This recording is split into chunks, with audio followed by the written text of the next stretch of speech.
¿Qué tal, jóvenes? Bueno, pues iniciaremos con lo que es el tema de electromagnetismo y los temas que veremos, bueno, serán propiamente el magnetismo como tal, lo que es el campo magnético, el fenómeno del electromagnetismo, los tipos de materiales que se utilizan en lo que es el magnetismo y los cuatro principios básicos del magnetismo, lo que es el primer principio, que es la ley de Ampère, y las variables magnéticas, para posteriormente, bueno, cerrar con lo que es la curva de histéresis, que es un comportamiento propio de los materiales ante el fenómeno del magnetismo.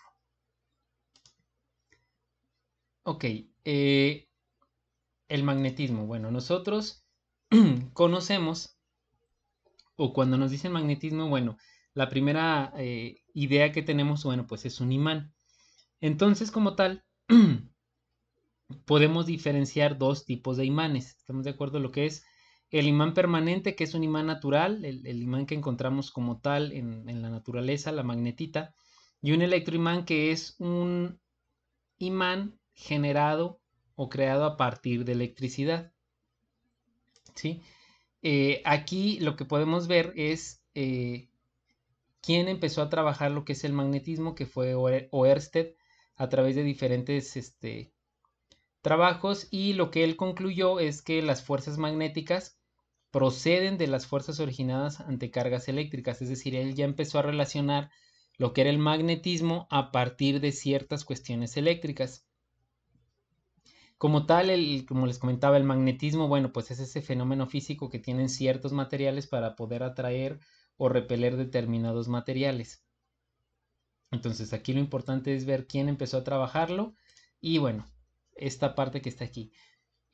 Nosotros conocemos un imán tal cual de esta presentación, donde tiene dos polos, que ahorita vamos a ver a qué se refieren estos dos polos, y bueno, que esta fuerza que tiene este imán, bueno, podemos representarla a través de un vector. Al ser una fuerza, pues yo la puedo representar por una flecha. Entonces, va a ser común que veamos a lo largo de la presentación flechas que salen de un imán. Entonces, lo que vamos a entender por estas flechas va a ser la fuerza que tiene ese imán. Eh, Dentro de las diferentes teorías del magnetismo que podrán encontrar ahí en la página de internet, bueno, algunos de los principales exponentes es Ampère por una parte y por otra parte Ewing y Weber. Ampère lo que decía era que las moléculas de hierro tienen la facultad de comportarse como imanes debido a que las corrientes eléctricas circulan en ellas. Entonces él de igual manera empezaba a relacionar que el hecho de que circulara determinada cantidad de corriente por un material pudiera generar un campo magnético, o sea, generara magnetismo. Y otra parte importante, otra idea, otra teoría que se tenía fue la que establecieron Ewing y Weber, donde ellos decían que las moléculas de hierro eran pequeños imanes permanentes. Entonces él decía que dentro de todas las moléculas de hierro había o eran pequeños imanes muy chiquitos que tenían las mismas propiedades que un imán más grande. Entonces, estas teorías sirvieron mucho, de mucho para poder entender el comportamiento o el fenómeno del magnetismo. Una manera de poder entender qué es esta cuestión del magnetismo y lo que provoca en los materiales es a través de la teoría de los dominios. Eh, un dominio era un componente molecular de todos los materiales. Se entendía que todos los materiales molecularmente estaban eh, creados o estaban conformados por unas pequeñas fuerzas. A estas fuerzas se les denominaba dominios. Entonces, cada dominio está constituido por un conjunto de moléculas, de acuerdo a la teoría de los dominios. Eh, entonces, lo que se pensaba era que dentro de un material, adentro había pequeñas fuerzas que podemos representar como flechas. Entonces, estas fuerzas se llamaban dominios. De tal forma que si yo tenía una parte de un material, adentro, si yo las pudiera ver, pues tendría muchísimas pequeñas fuerzas y a cada fuerza le llamaría un dominio. De tal forma que yo pudiera decir que estos dominios, pues son como pequeñas imanes, como lo comentaba Ewing y Weber, y que estos imanes pues podían alinearse o desalinearse de acuerdo a lo que yo pudiera hacer. Para tener una idea de lo que es un dominio, bueno, de las dimensiones de un dominio, se estima que el número de átomos contenidos en un dominio es de 10 a la 15 y que el volumen que tiene un dominio es aproximadamente de 10 a la menos 9 centímetros cúbicos. Entonces, como se imaginarán, bueno, pues es imposible verlos. Entonces, esta teoría de los dominios nos va a servir de mucho para poder comprender lo que pasa dentro de un material. Entonces, hasta este punto la idea importante es que un dominio es una pequeña fuerza, si así lo quiero ver yo, que lo voy a representar con una flecha, y que todos los materiales están constituidos por dominios. Ahora bien, cuando nosotros hablamos de magnetismo, bueno, hablamos de esa fuerza que tiene determinados, en este caso los imanes, para poder atraer a otro tipo de materiales. Entonces, a ese conjunto de fuerzas que tiene un imán, es decir, si yo tengo un imán y lo tengo en algún lugar, todo lo que se genera alrededor de él, toda esa fuerza que tiene alrededor de él, yo lo puedo llamar campo magnético. Entonces, el campo magnético es una región, ahí dice una región en el espacio, en la cual una carga eléctrica puntual que se desplaza a una velocidad sufre los efectos de una fuerza que es perpendicular y proporcional tanto a la velocidad como al campo. Entonces, vamos a tratar de comprender qué es esta parte de un campo magnético. Como tal, yo pudiera, como les comentaba, es pues todo lo que se genera alrededor en este caso de ese imán. Es una región en el espacio donde se genera toda esta cuestión, toda esta fuerza. Eh, Al ser una fuerza, bueno, pues como les comentaba, yo la puedo representar por medio de una flecha. Entonces, si yo tengo este imán aquí, todo esto que está aquí alrededor, todo esto es el campo magnético que genera esto. Entonces, el campo magnético como tal, bueno, pues es esta fuerza que se genera aquí. Y algo muy importante, al ser un vector, bueno, es una flecha y tiene dirección y tiene sentido. Siempre, siempre, las líneas de campo magnético van a salir de un norte y van a llegar a un sur. Y de ahí es de donde se generan los polos. Al momento de tener yo dos puntos equidistantes uno del otro, en estos dos puntos yo observo que en un punto se comporta de una manera y en el otro se comporta de otra manera. A cada punto se le denomina polo. En un imán, pues yo tengo un polo norte y tengo un polo sur. Las líneas de campo magnético van a salir de un norte y van a llegar a un sur.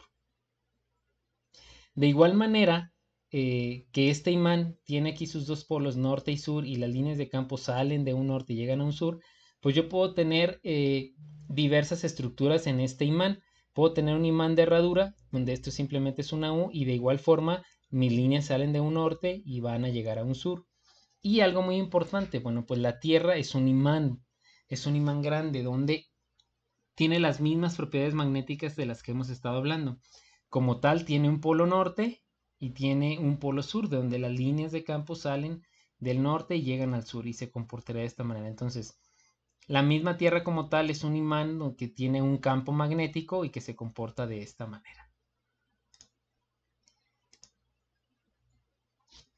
En esta misma cuestión de los polos, donde ya hablamos de que de un polo norte salen líneas de flujo y llegan a un polo sur, bueno, existe una atracción y una repulsión entre estos polos. De tal forma que si yo tengo dos polos iguales se repelen. ¿Por qué? Bueno, pues que si yo sé que las líneas de campo salen de un norte, de aquí salen líneas de flujo, de este otro polo norte también salen líneas de flujo, entonces yo tendría dos fuerzas que chocan y se repelen. Entonces, muy importante, polos iguales, norte con norte se repele, sur con sur se repele. Y polos diferentes, en este caso un polo norte con un sur, se atraen. ¿Por qué es tan importante saber esto? Bueno, es muy importante saber primero de dónde salen las líneas y a dónde llegan para posteriormente yo poder utilizar esa fuerza a mi favor en lo que yo desee. Y de igual forma, si yo puedo tener dos polos que se atraen o se repelen, también les puedo dar un uso. A mí me interesaría tener a lo mejor dos polos que se repelen, pues para separar algo, dos polos que se atraen para que ellos mismos se atraigan y cierren algo, ¿no? Entonces es importante entender eso. Las líneas de flujo salen de un norte y llegan a un sur, y polos iguales se repelen, polos diferentes se atraen. Okay. Ahora bien, ¿por qué se genera un campo magnético? Bueno, ¿por qué ciertos materiales tienen esta fuerza de atraer o repeler a otros materiales? Bueno, la respuesta como tal está en el movimiento que tiene el electrón. Un electrón tiene dos movimientos. El primer movimiento es el que tiene alrededor del núcleo, es decir, dentro del átomo, el electrón se mueve o tiene un movimiento de traslación alrededor del núcleo. Entonces, este electrón se está moviendo sobre una órbita alrededor del núcleo. Pero tiene otro movimiento, es decir, al mismo tiempo que va dando vueltas en esta órbita, va dando vueltas en su propio eje, es decir, gira en torno a un eje imaginario que él tiene, tal cual como la Tierra. Entonces, el movimiento del electrón, tanto de traslación como de rotación sobre él, genera ese otro campo, esa otra fuerza magnética. Entonces, el campo magnético es producto del movimiento o de los movimientos que tiene el electrón, tanto de traslación al núcleo como de rotación en su propio eje. Estos dos movimientos generan un campo magnético.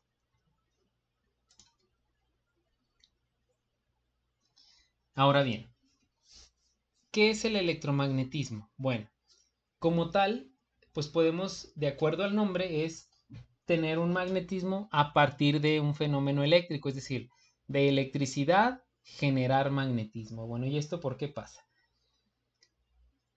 Como ya vimos, el hecho de que un electrón tenga estos dos movimientos, el de traslación y el de rotación, genera un campo magnético, de tal forma que, regresando al tema de electricidad, si yo tengo en un cable y yo comprendo que la corriente es el flujo de electrones a través de un cable, significa que en ese cable hay un electrón.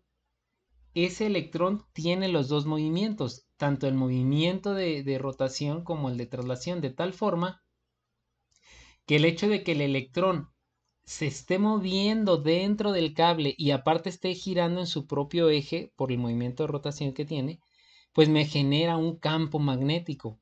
Entonces, todo cable que tenga una corriente genera un campo magnético. A partir de ahí yo puedo decir, ok, yo puedo generar magnetismo de la electricidad.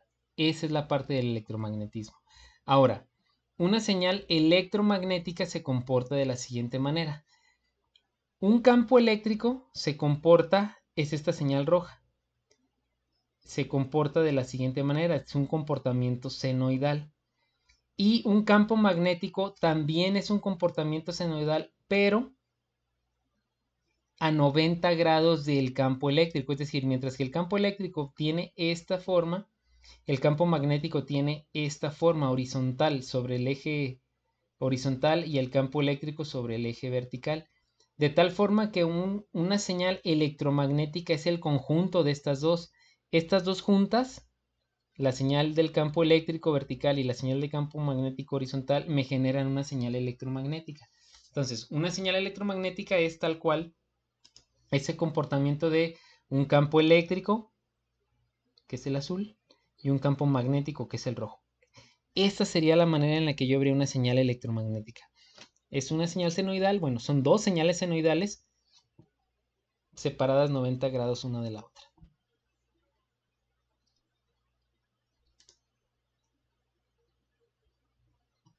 Muy bien. Para poder empezar a ver lo que es el electromagnetismo, es importante entender los tipos de materiales. Existen, magnéticamente hablando, tres tipos de materiales: los ferromagnéticos, los paramagnéticos y los diamagnéticos. Se diferencian este tipo de materiales de acuerdo a las propiedades magnéticas que tengan. ¿Y a qué le llamamos una propiedad magnética? Bueno, a esta capacidad que tiene cada material de almacenar y conducir el magnetismo. Es muy diferente a conducir la electricidad, son cosas completamente diferentes. Recordemos que un buen conductor de electricidad es aquel que tiene electrones en su última capa y es más sencillo separarlos, y existen diferentes materiales conductores de electricidad. Un material ferromagnético es aquel que tiene la capacidad de poder conducir o almacenar magnetismo. A esta propiedad se le denomina permeabilidad. La permeabilidad de un material es la capacidad que tiene ese material para almacenar o conducir magnetismo. Entonces, cuando yo hablo de un material ferromagnético, estoy hablando de un material que tiene buenas propiedades magnéticas, que tiene una alta permeabilidad, es decir, que tiene una alta capacidad de almacenar o conducir magnetismo. Y aquí lo podemos ver en esta flecha. Alta capacidad de poder almacenar y conducir magnetismo. Un material diamagnético es un material que tiene malas propiedades magnéticas, es decir, que tiene una muy baja permeabilidad. Y un material paramagnético es un material que tiene pocas o ligeras propiedades magnéticas, tiene una ligera permeabilidad. Entonces, recordando pues que la permeabilidad es la capacidad que tiene un material para almacenar o conducir magnetismo, entenderíamos pues que todos los materiales tienen una permeabilidad buena o mala. El aire como tal también tiene una permeabilidad. El vacío también tiene una permeabilidad. Entonces, la permeabilidad del vacío se encuentra aquí. ¿Estamos de acuerdo? El vacío, o sea, la nada tiene una permeabilidad. Bueno, un material diamagnético tiene menos permeabilidad que el vacío. Y un material ferromagnético pues tiene una alta permeabilidad mucho mayor que la del vacío. ¿Por qué le llamamos permeabilidad del vacío? Bueno, porque todo va a estar en el aire, ¿estamos de acuerdo?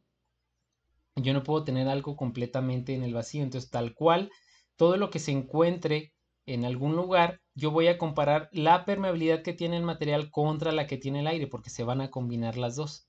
Entonces, estos tres tipos de materiales, ferromagnético, paramagnético y diamagnético, son materiales que necesito conocer porque los voy a utilizar en mi beneficio para que conduzca o no conduzca el magnetismo. ¿Estamos de acuerdo? Ahora bien, las propiedades magnéticas de un material están en función de la permeabilidad que tiene el material y de la estructura que tenga, es decir, de los dominios, de la manera en la que están alineadas sus dominios. Un material ferromagnético tiene una alta permeabilidad y todos sus dominios son muy fáciles de alinear. Es decir, cuando yo puedo alinear los dominios de un material, lo que estoy haciendo es definir claramente cuál es el norte y cuál es el sur de ese material. Si están perfectamente alineados, yo puedo hacer que el magnetismo se pueda conducir fácilmente y se pueda almacenar fácilmente. Entonces, un material ferromagnético tiene sus dominios alineados o muy fáciles para poder alinearlos. Un material diamagnético pues es un material que no tiene sus dominios alineados y es complicado poderlos alinear. Los dominios de un material se pueden alinear como a través de otro material que tenga magnetismo, es decir, un imán, si yo lo pongo en contacto con la punta de un desarmador, pues yo puedo hacer que luego esa punta del desarmador, como coloquialmente se dice, se imante. Es decir, lo que estoy haciendo es que con los dominios de mi imán, que tienen una alta alineación, estoy induciendo a los dominios de la punta del desarmador. Es decir, le estoy diciendo, alíñense, como a través de la fuerza que tiene mi imán. Entonces, a este fenómeno se le denomina inducción magnética. ¿Por qué se puede imantar o inducir magnéticamente un desarmador y no un pedazo de madera? Por la propiedad magnética que tiene ese desarmador. El desarmador está hecho por un material ferromagnético, como es el hierro. Y la madera pues no es un material ferromagnético, es un material diamagnético. Es muy complicado alinear sus dominios.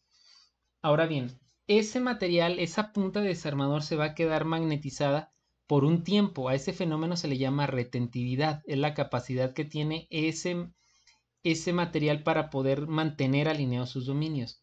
Pero, ¿de qué manera puedo hacer que los dominios de un material se desalineen? ¿De qué manera puedo modificar la estructura molecular de ese material para que los dominios de estar todos derechitos estén todos desacomodados? A través de dos formas. Una es el choque mecánico y otra es fuente de calor. Es decir, si yo le pongo temperatura, alta temperatura a ese material, lo que voy a hacer es modificar la estructura molecular del material y por lo tanto los dominios se van a desalinear. Y número dos, pues pegándole. Si yo le pego, modifico su estructura molecular, a eso se refiere un choque mecánico. Entonces, imaginemos que yo tengo un motor y que se quema. ¿Qué pasó en el motor? Ah, bueno, en el motor como tal se quemó lo que es el devanado. Ese devanado está enredado sobre un material ferromagnético. ¿Por qué? Yo necesito que el motor esté hecho con un material ferromagnético para que tenga muchísima capacidad de almacenar magnetismo y de conducirlo. Cuando se quema un motor, ¿qué pasa? Ah, bueno, lo que pasa es que sube la temperatura muchísimo a tal grado que quema las bobinas. Entonces, ¿qué es lo que hacen? Ah, bueno, van, quitan las bobinas y ponen unas nuevas. Pero el núcleo del material ferromagnético ya quedó afectado. ¿Por qué? Porque hubo un choque de calor muy grande. Los dominios de ese material quedaron desalineados. Entonces, la eficiencia de ese motor va a disminuir. Y ahora, súmenle que muchas veces cuando se amarra un motor, lo que hacen es pegarle. Entonces, a la hora que le pegan al motor, pues también sufre un choque mecánico, que es lo que hace que magnéticamente ese motor esté bajando su eficiencia cada vez.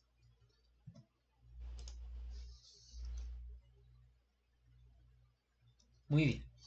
Entonces, hasta ahí.